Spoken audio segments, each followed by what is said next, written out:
өнөөдөр та нарт спам гэж юу вэ? Scam гэж юу вэ гэдгийг тайлбарлаж өгнө. Анхлан сонирхож байгаа хүмүүст.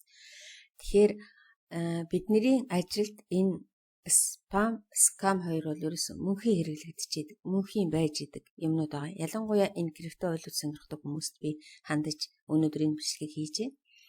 За, бичлэг хийхийн өмнө нэг юм та нарт анхааруулад хэлчихье. Түрүүний одоо заримдаа ингээд хичээл орж явах явцад хүмүүсийн мэйл хаягийг би ажиглалт юм л да. Тэгээ мэйл хаягн дотор ерөөсөө эсвэл мэйл хаягных нь захианууд нь бүр ингээд дүүрцсэн. Тэ зай байхгүй. Эсвэл бүх ирж байгаа захианууд нь ерөөсөө ингээд хоорондоо холилдсон. Ингээд амар хаанаас юу байгааг нь олж харахгүй. Эсвэл төрөүний ирсэн хэрэггүй захиануудаа ерөөсөн устгаагүй тийм байдаг. Тэгэхээр тэн дээр бас жоохон та нар юу яахгүй бол болгоомжтой ажил ерөнхийдөө жоохон юу гэдэг вэ? Юм замбраатай байвал айгүйх зүгээр идэг. Тэгээд тэрийг алгамдуулаа би хэлээд өгөхөд энэ settings гэдэг дээр manage labels гэдэг дээр дараад энийг нэг юмыг одоо жишээлбэл аль юмнуудаа ил гаргаж ирэх вэ? Алийг нуух уу гэдгийг ингээд тааруулцдаг. Жишээлбэл би спама шоу гэд гаргая тий. Одоо энэ дэр ингээ гаргаад тавьсан байна би. Тэгээд энэ юунуудыг эднэрийг ингээд бүгдийг алийн юу хийх үү, харуулах уу, алийн нуух уу гэдгийг ингээд харуулаад тавьчихдаг. Тэгээд тэр нь яаж харагддаггүй гэвэл ингээ харагдаад идэг. Ингээ харагдана гэвэл өгсөөгөл одоо энэ дээр миний мэйлэнд ирж байгаа рекламнууд энд гарч ирнэ. Тэр хараад тэр дээдл дээр промо гэсэн тий. Энэ дээр болохоор social буюу нөгөө Facebook-ийн одоо янз бүрийн мэйлүүд ирдэг. Тэгэхээр ингээд тавьчихаар өглөө одоо жишээлбэл мэйлээ оронгуудаа энд хитрхи их реклам ирсэн байхад бүгдийг сайхан цэвэрлэх нь шүү дээ. Жишээл Facebook-оос ингээд аимшиг олон юм ирээл гэдэг бол эсвэл энэ рүүгээ ирэхгүй болгоно, эсвэл энийгээ цэвэрлэнэ. Тэгэл дараа нь нөгөө хогийнхоо сав руу ороод ингээд цэвэрлждэг. Тэгэх юм бол та нарын үндсэн гол одоо юу чинь яах нь вэ? Гол нөгөө ирдэг мэйл чинь биднэрт ингээд тод сайхан харагдана. Элдв ханган юмнуудтай холилдохгүй. За энэ бол зүгээр л одоо та нарт зөвлөгөө болгож хэлж байгаа. За тэгэхээр өнөөдөр би та нарт spam гэж юу вэ гэдгийг scam гэж юу вэ гэдгийг хэлэх гэж байна. Тэгэхээр spam болохтой зэрэг бидний цэвэр юутай авах нь мэйлтэй холбоотой. Мэйлд ирдэг юмнуудыг spam дотор ирсэн байна. Эсвэл spam дотор орж хардаа гэж хэлдэг. За тэгээд энийг өнөөдөр би одоо харьцуулаад та нарт тайлбарлаад өгөөтэй. За одоо би энд ингээд та нарт хэлье. Спам ба скамын ялгаа гэх. Тэ спам болон скам гэдэг нь интернет орчинд тохиолддог хүсээгүй болон залилангийн үйл ажиллагааны хоёр өөр төрлийн ойлголт юм гэсэн. За тэгвэл эхнийх дээр хэдүүлээ спам гэж юу юм бэ тэгвэл спам гэдэг нь хүсээгүй их хэмжээгээр тараагдсан зар сурталчилгаа эсвэл мэдээлэл юм аа. За спамын онцлог шин чанар тэ зорилго нь юу вэ гэвэл бараа үйлчилгээ эсвэл вебсайтыг сурталчлах. Агуулга нь зар сурталчилгаа, холбоос тэ одоо линк гэж хэлдэг. Хуурамч санал эсвэл зүгээр хэрэггүй мэдээ агуулсан ийм одоо мэйлнүүдийг бидний мэйл рүү их хэмжээгээр явуулдаг. Зөвшөөрөлгүй имэйлээр илгээсэн сурталчилгаа гэсэн үг тийм үү? Би зөвшөөрөөгүй байгаад над руу их хэмжээгээр явуулдаг.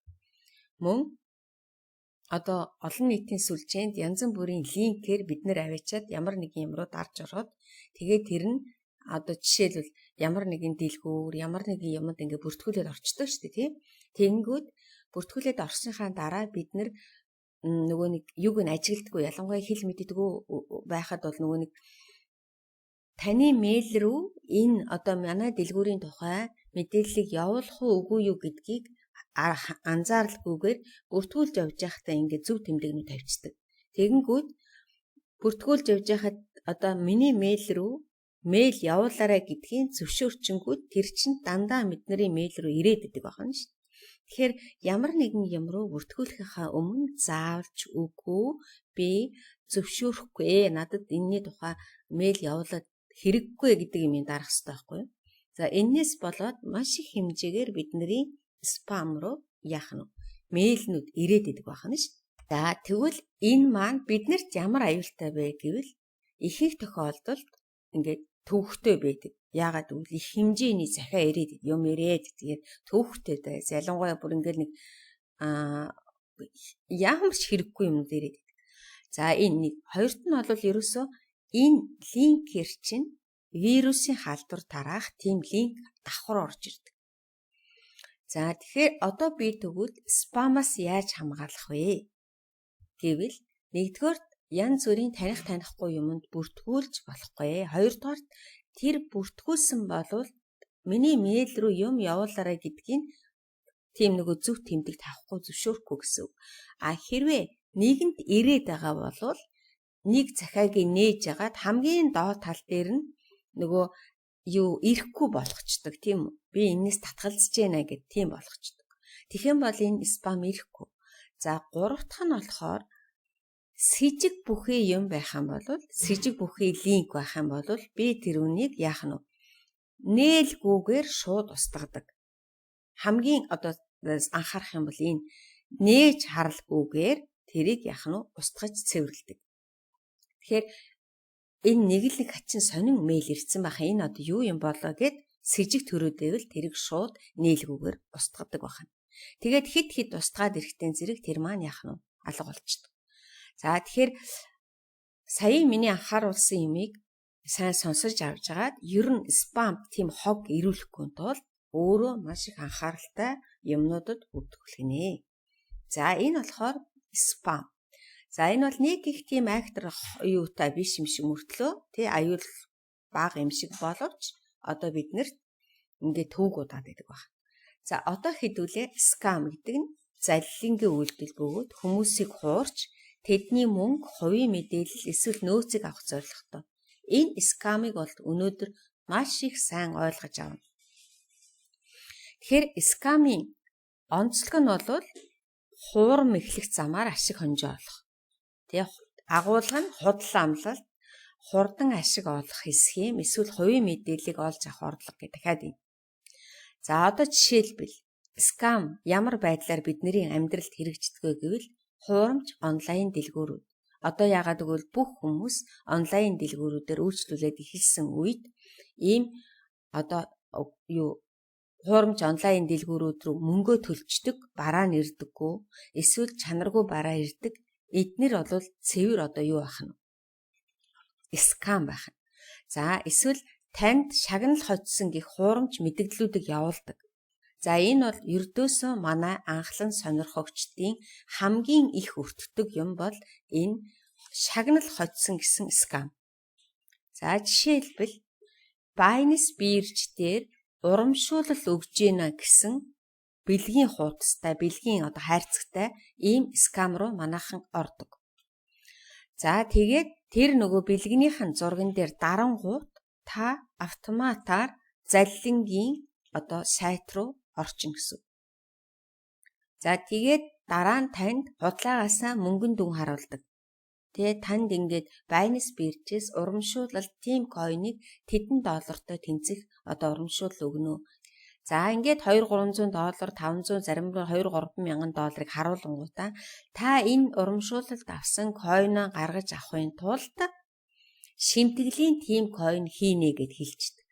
За тэгэнгүүт нь $250 авахын тулд жишээлбэл $20-тай тэнцэх би гэдэг койныг шимтгэл болгоод явуулчихдаг. Тэгэнгүүт таныг блок хийдэг. Энэ маань одоо жинхэнэ та юунд орчлоо гэсэн үг байна уу? Скам гэдэг залин руу яваад орчлоо гэсэн үг. Энэ нь Binance биржээс илүү Binance-ийн янз бүрийн wallet-уудаар илэрдэг. Яагаад гэвэл wallet-ууд MetaMask, Trust, Binance Web3 өөр зөндөө олон ийм wallet-ууд болохтон зэрэг хариуцлага хүлээдэггүй. Яагаад гэвэл тухайн хүн л хариуцлага хүлээнэ гэхээс одоо Binance бирж шиг хариуцлага хүлээх юм байхгүй. Тийм болохоор тэрлүү та нарыг одоо яах нь өөрийнхөө скам линкээр тэрлүүгөө татаад оруулчихдаг. Ингээд оруулангуудаа худлаа хуурамч дүн харуулад тэгээд тэрийг авахын тулд танаас шимтгэл хийх койны чинь луурдчихаа гэсэн. За дараагийнх нь банкны болон хувийн мэдээлэл авахыг оролдсон фишинг имэйл явуулцдаг тань руу. Нөгөөтг чинь юу руу ч хүрээд ирэх үү? Скам линктэй мэйл таны спам руу ороод ирдэг байна шүү дээ. Тэгэнгүүт чин хүн санаандгүйгээр дараад яваад орчдөг. Ингээд дахиад нөгөө одоо юунд залилангийн үйлдэл рүү орчдөг гэсэн.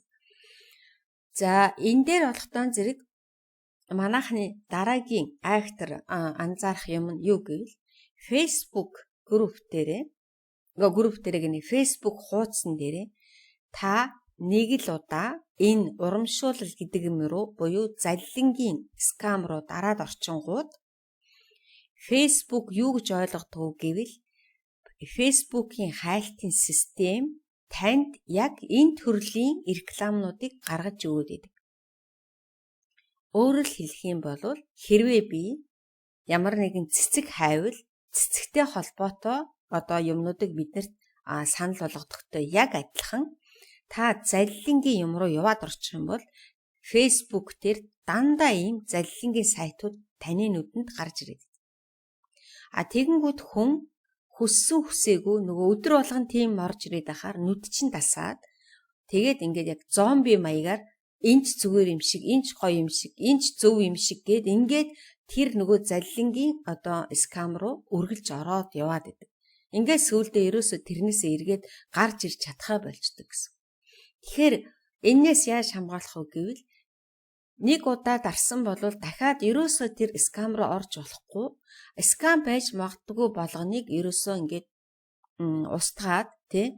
Эсвэл жишээлбэл хайлтынхаа систем дээр цэцэг хайдаг ч юм уу, өөр янз бүрийн гоё англи хэлний хичээл ч юм уу хайгаад эхлэх юм бол тэр чин танд санал болж орж ирнэ гэсэн. Тэнгүүд нөгөө заллингийн сайтнууд чинь таныг эргээ дахиад хайхгүй болохтой зэрэг энэ хүнд хэрэггүй болчихжээ гэд гарч ирэхэ болж байна. За ингээд спам дээр бол харьцангуйгаар хохирлон яах нь вирус руу л орчихгүй бол харьцангуй гайгүй байх нь. Скам дээр бол та цэвэр санхүүгийн хохирол амсна, хоёрдугаарт нь хувийн мэдээллээ алдснараа эрсдэл нь маш их томоор гарч ирдэг баг. За тэгвэл хэдүүлээ энэ дээр харъя. Гол ялгаагийн спамын зорилго бол зар сурталчилгаа тараах, скам нь бол заллингаар ашиг олох. За тэгвэл спамын агуулга нь бол хэрэггүй. За ямар ч тийм заримдаа яг хор хөнөөлгүй мэдээлэл явуулж идэг, хэрэггүй тийм рекламнуудыг ч явуулж идэг те. Эсвэл ингээд эдгээр чинь агуулга нь бол спам руу орж ирээд идэг. Скам бол бүр зорилготойгоор заллингийн агуулгатай тэгээ бүр зорилготой ийм хувийн мэдээллийг чинь авах ийм орлого хийдэг гэсэн. За тэгвэл нөгөө аюул нь спам болохтой зэрэг төвхтөө дээр нь яг вирустэй линкэн дээр дарах аюултай. Тэгэхээр тэрнээс хамгаалахын тулд би түрүү хэлээд өгсөн те нээлгүүгээр устгах чинь. Скам бол харин та жинхэнэ мөнгөний, санхүүгийн, хувийн ийм хохирол амсдаг гэсэн. Тэгэхээр энэ дээр бидний ялангуяа анхлан сонирхож байгаа хүмүүс аль болохоор Telegram-ийн ийм скам линк, энэ нөгөө урамшуулал гэсэн скам линк рүү аль болохоор орохгүй байх хэрэгтэй. За ингээд өнөөдрийн миний анхааруулсан бичлэг дууслаа. Тэгэхээр энээс хойш та нарыг скам руу бити орохгүй байгаасаа гэж найдаж байна. Орохгүй гэдэгт ч найдаж байна. Спама банк цэвэрлээд өөрийнхөө нөгөө хэрэгтэй мэйлнүүд ирдэг болгоод мэйлээ сайхан банк нөгөө ингэж муухай дүүрхчилгүй хүн шиг тийм ээ. Ингээд цэвэрлээд толгойдоо нэмэх замбараатай бол бос юмнууд нэмэх замбараатай байдаг тийм ээ. Тэрэн шиг энийг ингээд ойлгож авсан бахаа гэж бодож байна. Дахиад энэ тухай бичлэг бол орохгүй. Энийг ерөөсөө хавийнхаа бүх орчим хүмүүст ялангуяа манай хөгшчүүл сайн мэдэхгүй юу руугаа дарж орсноо мэддэггүй. Тийм болохоор хөгшчүүлд ч гэсэн ээж аавдаа ч гэсэн ийм юмн дээр битээ дараарай. Эний чи скам гэдэг шүү. Ийм юмн дээр битээ дараарай. Энэ хуурамч байдаг шүү гэж хийж өгөх хэрэгтэй. Ялангуяа сүүлийн үед манай Facebook дээр манай хөгшчүүл их орж ирж байгаа. Тэ? Тэгэхээр тэд нар маань санаандгүй иймэрхүү юм руу дарж орчоод тэгээд дараа нь өөрсдөө эвгүй байдалд ордог, юмнуудаа алддаг. За ялангуяа хөгшчүүлд энэ хайлтын системийг сайн тайлбарлаж өгөх хэрэгтэй. Та хэрвээ өөрийнхөө л хэрэгтэй юмыг л хайх юм бол танд ингээл юу гэдэг те тэрийг чинь л гаргаж өгнө. Хэрвээ та энийг дахиад ийм юм битээ орж ирээрэй гэвэл өөр нэг хэрэгтэй юмныг Тэ явуулчаарай гэд. Яг тэрнтэй адилхан хов живийн юмн дээр дараалал хов живтэй холбоотой юмнууд гарч ирээд байдаг. Тэгэхээр хайлтын системийн энэ одоо юмнуудыг тайлбарлаж өгөөрэй хүүхдүүдтэй гэж ингэж хэлэх вэ. За бүгдэнд нь амжилт баяр таа.